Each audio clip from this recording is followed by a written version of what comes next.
And this can put children in a really difficult and, quite frankly, impossible position where the person doing this to you or doing this to them is also their caregiver. So when a child is feeling frightened, they should be able to go to the caregiver, move towards them for safety and to be soothed. But if the caregiver is the source of that fear, then you want to move away from them.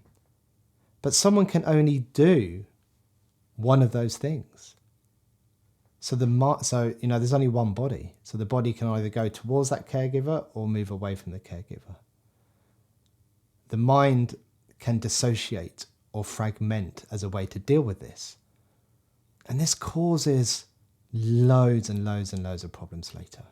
Hi and welcome back, Stuart here. I'm a practicing psychotherapist from the UK, and I quite like reacting to music videos and giving my initial thoughts and impressions of them. Please remember that I do these off the cuff as such, so this isn't a deep level analysis or anything.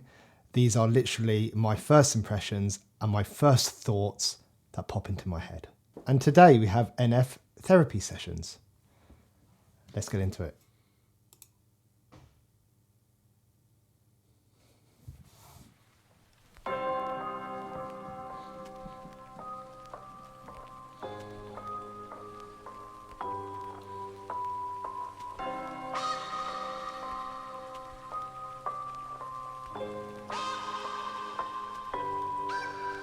Yeah, I got up stay like a month ago. Okay, what a start. I can already tell this is going to be hard hitting. We've got a viewer discretion advised at the beginning, and I don't think that was the typical YouTube one that they put up. I think that discretion advisory was part of this music video. I think NF or NF's label has put that in, and that's really interesting because there's been quite a few NF videos already that have talked about what I'm guessing is going to be this kind of topic, and none of them have had discretion advised. So I'm interested in what direction this one is going to, go into. And we've had an opening scene with a person who is clearly in some distress, and it looks like this is supposed to be situated in some kind of, well, what I can only describe as like an asylum. I've never seen any modern day mental health hospital or ward look like this. Well, not here in the UK anyway, not as what's the word, destitute as this. But I guess this is what it might look like from that person's perspective, full of misery and hopelessness. Or maybe this is what people who haven't been to these places kind of picture it as, which is a shame because these kind of places should look calming and peaceful and safe and motivating. And in this scene here where it's paused, it doesn't look like NF is talking to that person from the beginning, but is now talking to himself in some sort of therapy session, some kind of therapy setup, This is how I imagine people imagine it. Two chairs kind of facing each other, two people talking. But again, this doesn't look like the most comfortable or safe, both physically or emotionally placed to be having a therapy session. And this appears to be in keeping with NF's narrative of how helpful NF's music has been for his own journey, his own recovery, which is really cool. But I guess in some ways, portraying a therapy session like this is quite symbolic in how difficult it can be and how messy it can be and how dark it can be. But despite that, you can get through it. Right, 24 seconds in, I'm already talking a lot. Let's calm that down a bit.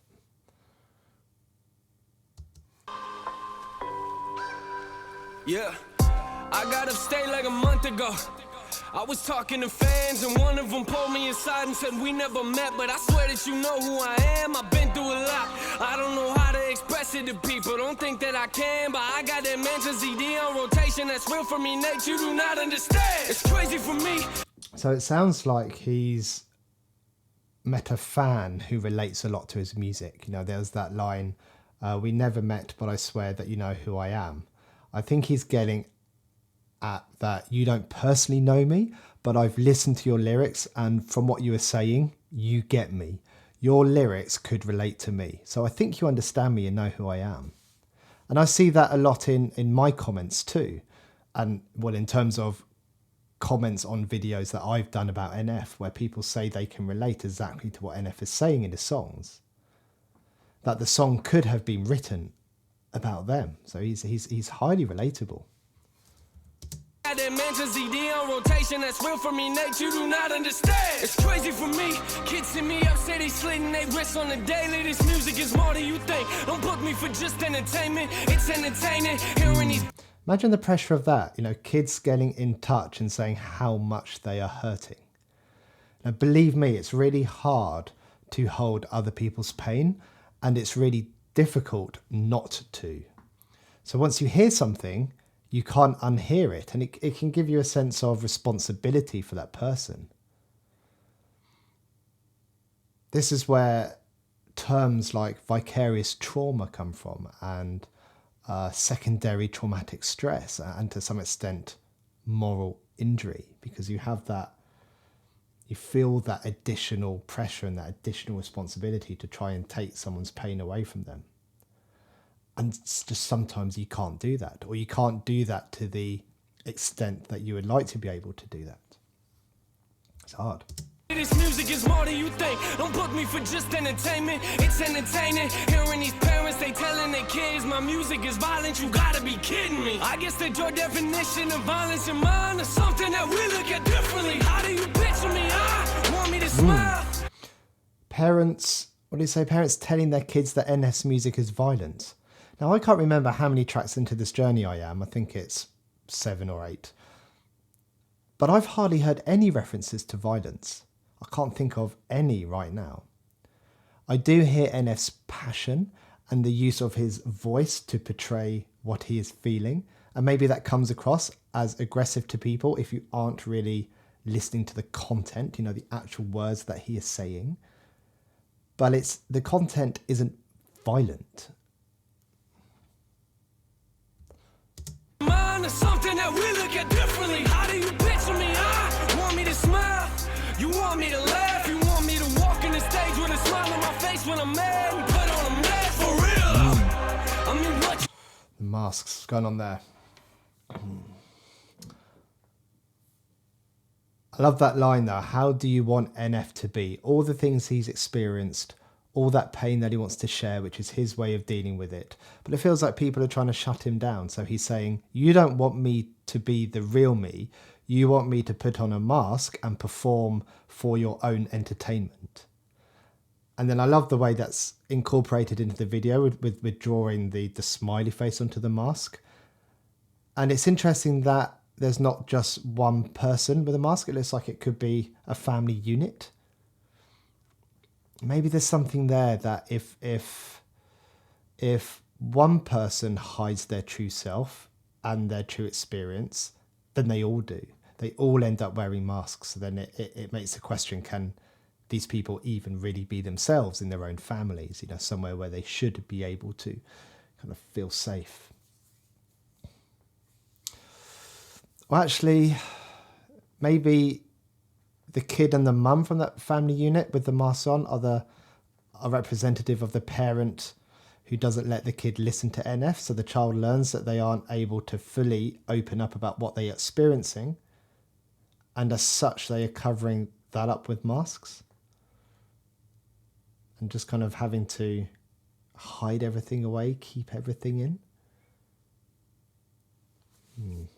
Let me know what you think. Might have to think about this bit a bit more. With a smile on my face when I'm mad and put on a mask for real. I mean, what you expect from me? I'm trying to do this respectfully. They say that life is a race. I knew my problems would probably catch up eventually. I do my best to be calm. How you gonna write me and tell me? Again, that line, what do you expect from me? I'm trying to do this respectfully. Like I said before, he's trying to share his story, what he's been through. Partly, I think, for himself, but also for others to relate to and he's trying to do that respectfully. And to be quite honest, I think he really is. You know, he doesn't swear, and whether, you know, some people find swearing quite disrespectful.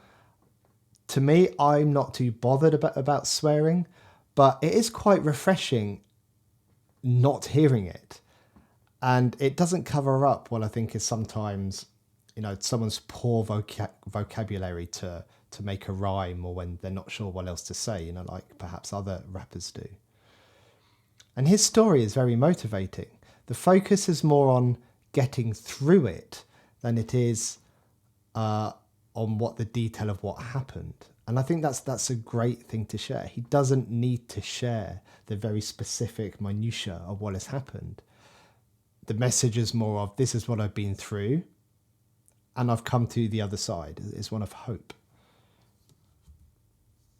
Problems are probably catch up eventually. I do my best to be calm. How you gonna write me and tell me you slaughter my family? That's just a glimpse of the stuff that gets said to me. These are the parts of my life that I'll never see. I am aware. Right. Where's that? Stuff that gets said to me. These are the parts of my life that I'll never see. I will slaughter your family. Writing me to tell me you'd slaughter my family, as in a listener would come for NF's family. That's a terrible thing to receive. I mean, it probably speaks more of the problems of the person who wrote it and sent that than about NF's music and what NF is trying to share. But it's got to be hard to ignore that when someone drags your family into it. But despite that, it obviously hasn't stopped him. It hasn't stopped him creating what he's creating. He was somehow able to hold that kind of threat, or that or what the threat brought up for him. So that unpleasantness and that discomfort and that pain. And I wonder what his family made of that. I mean, they must know. They've obviously heard this track, and I'm assuming he would have shared it with them. But I wonder what their perspective is on it. That would have been an interesting conversation. I wonder if they would have tried to give caution to NF about continuing with these kind of threats, or whether they kind of helped him to push through it. Either way, he's carried on and he's done a good job. How far back do I have to go? Emily, that's just a glimpse of the stuff that gets said to me. These are the parts of my life that I'll never see. I am aware it's aggressive. I am not here for acceptance. I don't know what you expected, but what you expect when you walk in a therapy session. So he knows he comes across as aggressive, but he's saying that is his style. He's not trying to be accepted perhaps by the wider music industry, because he does seem to get a lot of hate from other things that I come across about him on social media. But he's doing this his way. And this line about, but what you expect when you walk in a therapy session is really interesting. And in some way, I quite like these scenes of NF sitting next to this person. I'm not sure if it's trying to show that NF has been in a similar position and understands what it's like, but part of me interprets this as him coming alongside someone, trying to be on the same level as them, and not having the therapist in a kind of a hierarchical position or a position of power, you know, trying to become more attuned. Now, I've sat next to loads of people on the floor, whether that's in hospitals, whether that's in their homes. I've sat outside closed doors, you know, in corridors, and talked to people for an hour through a closed door, because that's the only way that they can start to build that connection and that sense of safety. You know, that trust and safety has to be earned and built upon. It's not a given. It's a very important skill for a therapist to have. And I think sometimes when services are kind of have restrictions on the amount of sessions, or the restrictions, the amount of time allowed, then that really important early stuff, which is quite loosely termed the therapeutic relationship, is vital. It's so important, and that can be missed out. I am not here for acceptance. I don't know what you expected, but what you expect when you walk in a therapy session.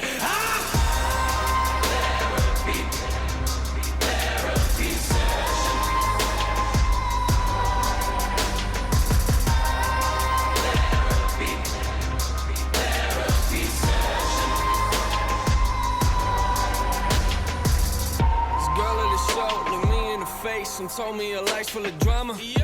Said her dad is abusive, apparently he likes to beat on her mama. I got so angry inside. I could feel my heart rate increasing there and getting irritated. Partly because I think I have two little girls, so I'm relating this little girl in the video to them, and I'm projecting or maybe transferring. And I work with so many children who have abusive parents or caregivers, and I see the impact. I see the impact on the present, and I see the future impact when this stuff has happened in the past. And these kids sometimes grow up thinking that stuff happened to them because of them, so it's their fault. Or when they are excuse me, a bit older, they forget how small they were at the time this happened and say things like, I wish I'd stood up for myself, or stood up for one of the parents.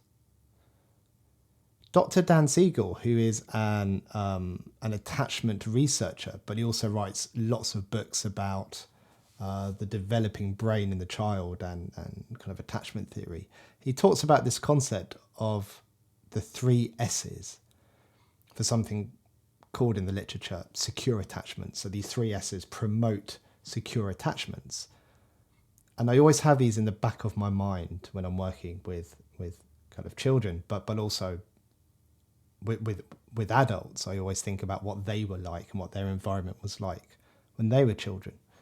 And the 3 S's are seen, safe, and soothed.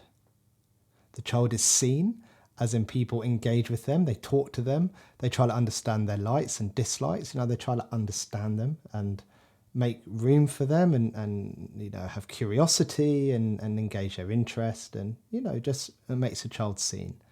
They're soothed, so someone will soothe your distress. Someone will sense your distress. And once they've done that, they will help you reduce that. And for younger kids, this is can be seen through co-regulation. So a parent or a carer showing a child what to do when they feel distressed. And then they learn how to do that for themselves and become self-soothing. And then the 3rd S is safe. So being protected by harm. So protected from external harm, but also there's an expectation there that the caregiver or the parent isn't also the source of harm. They're not the source of fear. And this can put children in a really difficult and, quite frankly, impossible position where the person doing this to you or doing this to them is also their caregiver. So when a child is feeling frightened, they should be able to go to the caregiver, move towards them for safety and to be soothed. But if the caregiver is the source of that fear, then you want to move away from them. But someone can only do one of those things. So there's only one body. So the body can either go towards that caregiver or move away from the caregiver. The mind can dissociate or fragment as a way to deal with this.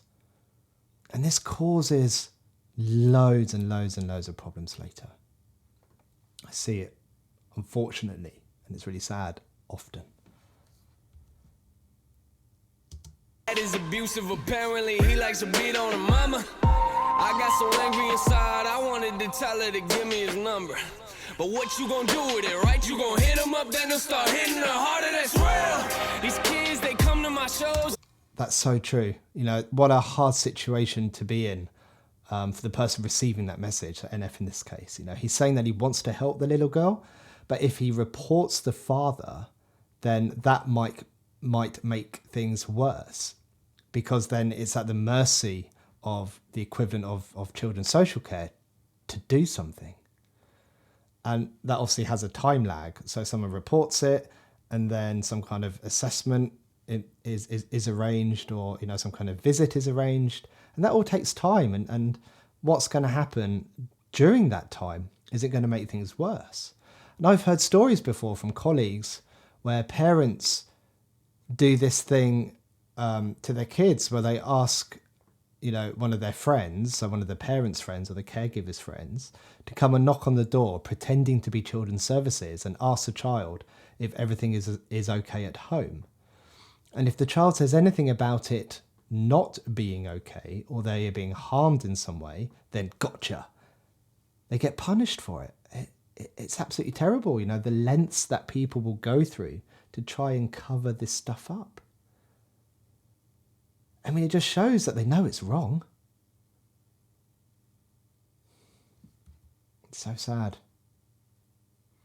You gon' hit them up, then they'll start hitting her harder, that's real. These kids, they come to my shows with tears in their eyes. Imagine someone looking at you and saying your music's the reason that they're alive. Sometimes I don't know how to handle it. This type of life isn't glamorous. This ain't an act for the cameras. You see me walk on these stages, but have no idea what I'm dealing with after. And I put it all in the...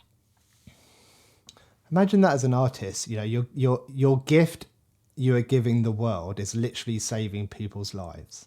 Same reason I love being a therapist. It's hard work, but it's worth it. Just every time you see a glimmer of hope in someone, or someone says thank you for helping them, or someone says you've made such a difference in their life, everything else just makes that worth it.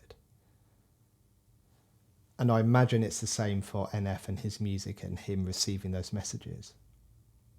So despite he gets those threatening messages, he most probably gets the opposite type of message. The message of thanks, the message of gratitude. And that's what I imagine keeps him going. You see me walk on these stages, but have no idea what I'm dealing with after. And I put it all in the open. This is the way that I cope with all my emotion. I'm taking pictures with thousands of people, but honestly, I feel like nobody knows me. I'm trying to deal with the pressure. I'm trying to deal with the pressure. How you gonna tell me my music does not have a message when I'm looking out at this crowd full of people I know are affected? I got some things in my life.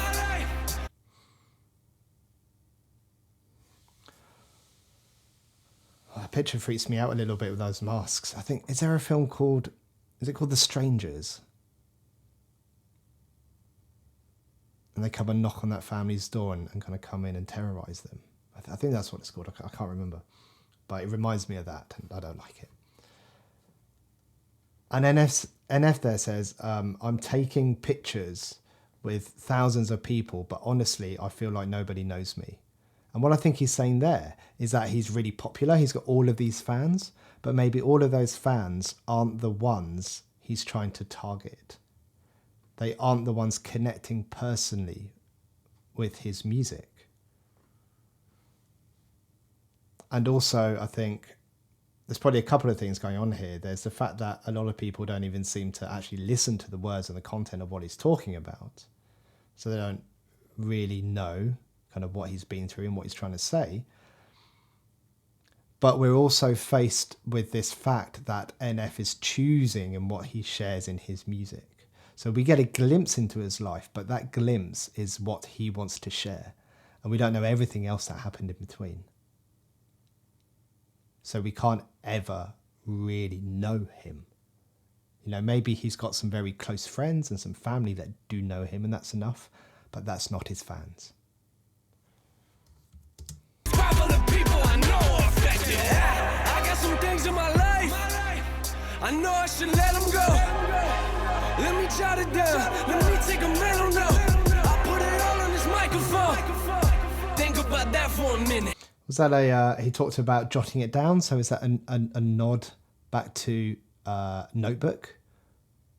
He's talking about making a mental note and jotting them down. And then I think he said, let me just catch that. I don't know. I put it all on this microphone. Think about that for a minute. What is the point of this song I'm just venting? But what you expect from a therapy session? I thought he said something about putting it into this microphone. I missed it that second time. I don't want to rewind it again. But that sounded like a nod to, is it All I Have, I think, where it's just him and the mic and he's talking about that. That's cool. What is the point of this song I'm just venting? But what you expect from a therapy session? Therapy session.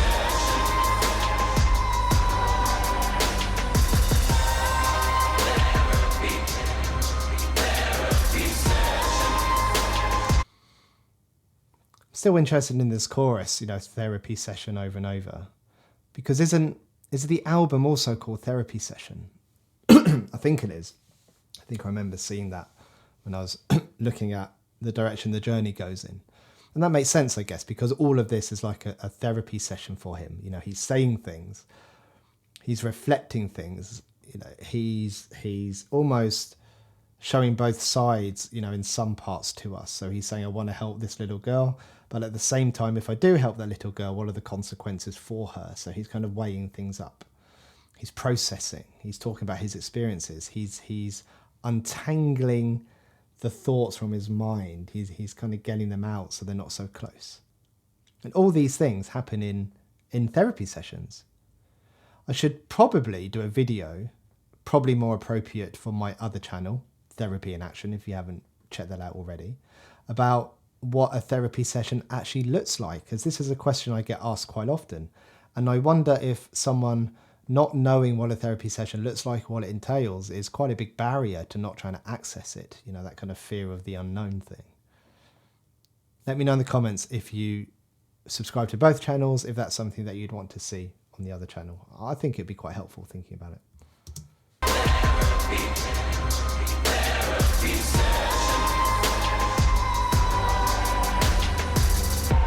What you think about me? That doesn't worry me. I know I handle some things immaturely. I know that I need to grow in maturity. I ain't gonna walk on these stages in front of these people and... What do you think about me? That doesn't worry me. Again, this is...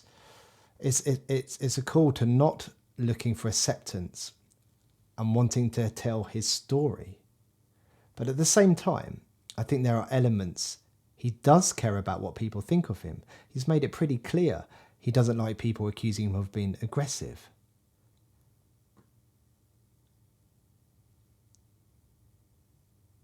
Which kind of implies that he doesn't like it when people aren't paying attention to what he's saying or people interpret him incorrectly. He wants his music to be taken seriously because it's so close to him. It's a part of him to some extent. His identity is tangled up in that. So to question his music is to question him, is to question his identity. And you've got to care about that to some extent. I know that I need to grow in maturity. I ain't gonna walk on these stages in front of these people and act like I live my life perfectly. That doesn't work for me. Christian is not the definition of a perfect me. Woo! I ain't the type to be quiet. I ain't gonna sit here in silence if I wouldn't say what I say to your face. And I promise you I wouldn't say it in private. I am not lying. People go off on my page and I'm trying to quit the replying. But this is ridiculous. I'm passionate, man. I really mean what I'm writing. Yeah. People go off on my page and I'm trying to quit the replying. Well, that's relatable. He must get that a lot. I'm guessing my page means some sort of social media. And he mentions this a few lines back, but I'm guessing he gets sent messages and comments of things that no one would ever say to his face. Like those threatening ones, but there's probably lots of kind of comments that aren't as threatening as that. I mean, I get loads of emails from people telling me, I don't know what I'm talking about. I get emails from people saying that if I was their therapist, they would end it for themselves. I had an email a few days ago saying I'm a YouTube sellout, which I think is quite funny because that implies that I'm some kind of YouTuber and this is like more than just a hobby, but it's not. This is a hobby for me. And they emailed me specifically to tell me I was a YouTube sellout because they had received my out-of-office reply when they emailed me. And in my out-of-office reply, it says, I don't check my emails all the time. It might take me a couple of days to get back to you. Here's a list of support services that you may considering accessing if you need them. or if you need something right now, this is what you can do. I don't see how that portrays me as what that person was implying. And I think there's also something in there about I can't do online therapy with people in America because my professional insurance won't cover me to do it due to state licensing laws. People can be really nasty online behind a keyboard. And I do try to hold a position of empathy and a position of compassion, but sometimes it's really hard. It's really hard not to let that get to you and question what you were doing. You know, you can have 1,000 likes on a video and 3 dislikes. I guarantee my mind will be like, why did 3 people not like that? What was wrong with the video? You're such a loser, Stu. It's hard. But like NF, I keep going because at the same time, I do get some very positive messages and lots of messages of thanks and lots of messages saying what I talk about people can relate to, and that talking about mental health and this kind of thing in music videos, you know, where I just stop for short snippets and talk, is far more accessible than accessing, you know, a 10 or 20 minute just straight through mental health type video. So I keep going. But this is ridiculous. I'm passionate, man. I really mean what I'm writing. You want me to keep it 100? Okay, I'll keep it 100. I see a whole lot of talking on socials, but honestly, I don't see nothing in public. I kind of love it, yeah. Why don't you write us some happy raps? That would be awesome. All of your music is moody and dark.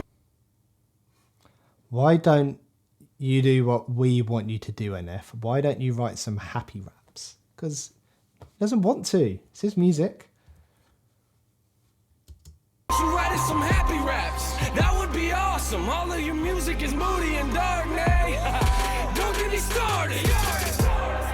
You wanna know what it's like if you met me in person? Listen to my verses. This music is not just for people who sit in the pews and pray at the churches. Nah, I've been rejected. I don't expect everyone to respect it. I don't expect you to get my perspective, but what you expect from a therapy session? I don't... Oh, what have I done there? I've pressed something. I don't expect you to get my perspective. And I think the line before that was, I've been rejected. I've been rejected. I don't expect you to get my perspective. Absolutely.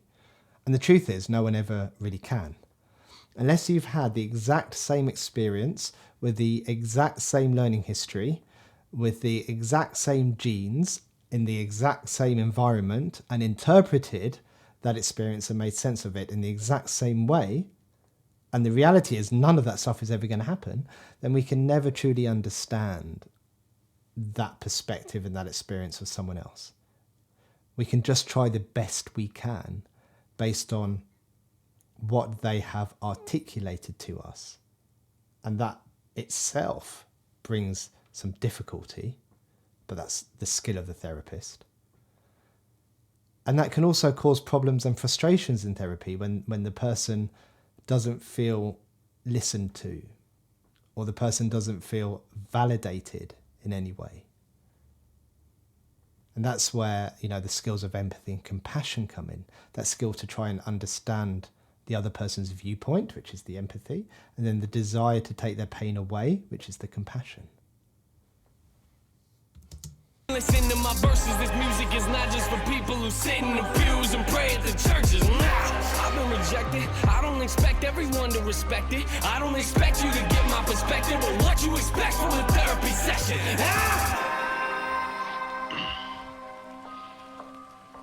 I mean, I think sometimes people, they confuse what I'm doing. I write about life. I write about things that I'm actually dealing with. Something that I'm actually experiencing. This is real for me. Like, this is something that personally...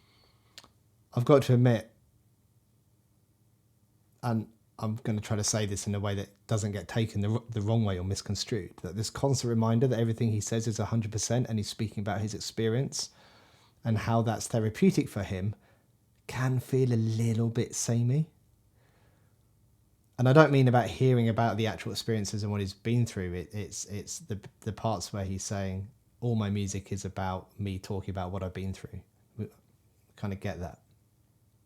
But seeing this track is called Therapy Session, we'll let him off for this one, because that's exactly, the title of the track is Therapy Session. This is my therapy. And I love the change of pace here as well. This more kind of spoken word. I feel much more connected with him when he's like this. And some of the previous tracks, I think, where there's been a singing component, he's got such a beautiful voice. And I really feel that connection with him. Like when he's rapping fast and he's rapping with that almost aggressive kind of tone, but not aggressive behaviour. I'm listening more generally to what he's saying, kind of a broader view. But when he's singing, when he's spoken word, I feel like I'm listening to every kind of syllable. I'm really listening to his voice. And I really like that. I like those parts. I'm actually experiencing. This is real for me. Like, this is something that personally helps me as well. I'm not confused about who gave me the gift. God gave me the gift, and he gave me the ability to do this, and he also gave me this as an outlet. And that's what music is for me. When I feel something, whether it's anger, it's a passion about something, a frustration, like, this is where I go. That's the whole NF real music thing, man. This is real for me. I need this. This is a therapy for me.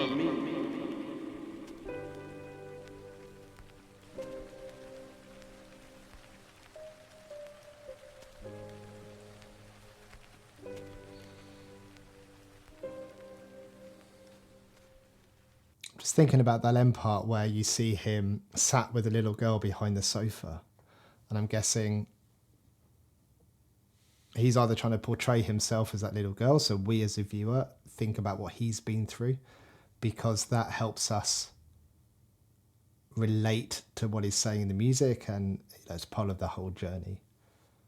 But there's also what I was saying earlier about him coming alongside next to the little girl. He's almost, I know the little girl can't see him, perhaps, while he's there, but he's like trying to come alongside her and almost be there with her, and perhaps offer some kind of comfort in that moment where she needs it. This is one of these tracks, I think, where I need to watch it again. I need to listen to it again. But initial impressions, loved it. As usual with all the NF tracks I've heard so far. So I think that's it. I think that's my reaction to NF Therapy Session. NF sharing his experience of how music is his therapy and helping him get through things. Let me know if you want me to continue with the NF journey with every track, or just skip to some of the big hitters. And if that's the case, then let me know what those big hitters are, and I'll go straight to them. But I am enjoying the journey. It's cool. Thanks for watching, everyone. Take care. Goodbye.